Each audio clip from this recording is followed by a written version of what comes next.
J'ai créé le cabinet Sebonart en 2017, après une expérience de plus de 20 ans dans le domaine en tant que directrice de communication, membre de comité de direction, et j'ai embrassé en fait des enjeux RH assez importants comme les fusions et des rachats.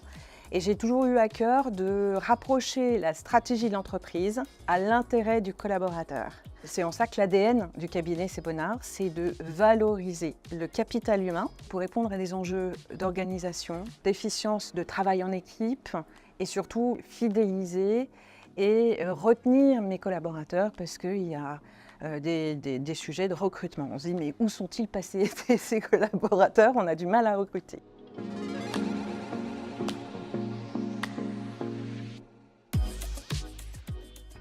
Donc en gros, le cabinet Sebonart, en fait, accompagne avec une méthodologie éprouvée, structurée, en 3 étapes. Donc c'est ce qu'on disait, l'audit. Alors c'est quoi? C'est une sorte d'état des lieux, de photo de l'existant, de ce qui se passe pour l'entreprise.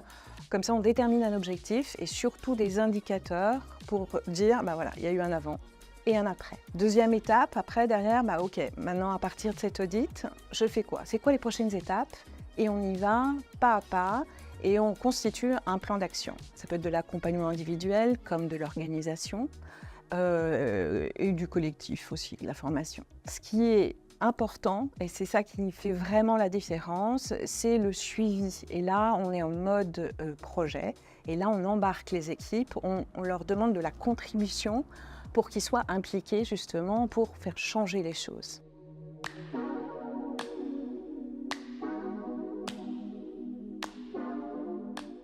La prise en compte de la stratégie et de l'organisation des entreprises alliée aux aspects de comportement, de psychologie, des acteurs de l'entreprise, puisque je suis par ailleurs psychothérapeute. Généralement, le cabinet Sebonart est sollicité par des PME, ETI sur le territoire français et pays francophones pour des sujets d'organisation. Comment réaligner un comité de direction puisque tout vient d'en haut pour redescendre de manière en plus fine correctement auprès des équipes. Et surtout l'accompagnement aussi des managers. Outiller le manager qui est la pierre angulaire d'une entreprise puisque c'est le maillon fort entre la direction et le collaborateur avec un coup de cœur qui est ma spécialité, c'est d'accompagner le leadership féminin, puisqu'il y a un véritable enjeu, notamment par rapport à la loi Rixin sur l'horizon 2030, où il y a une représentativité presque paritaire des femmes auprès de la direction.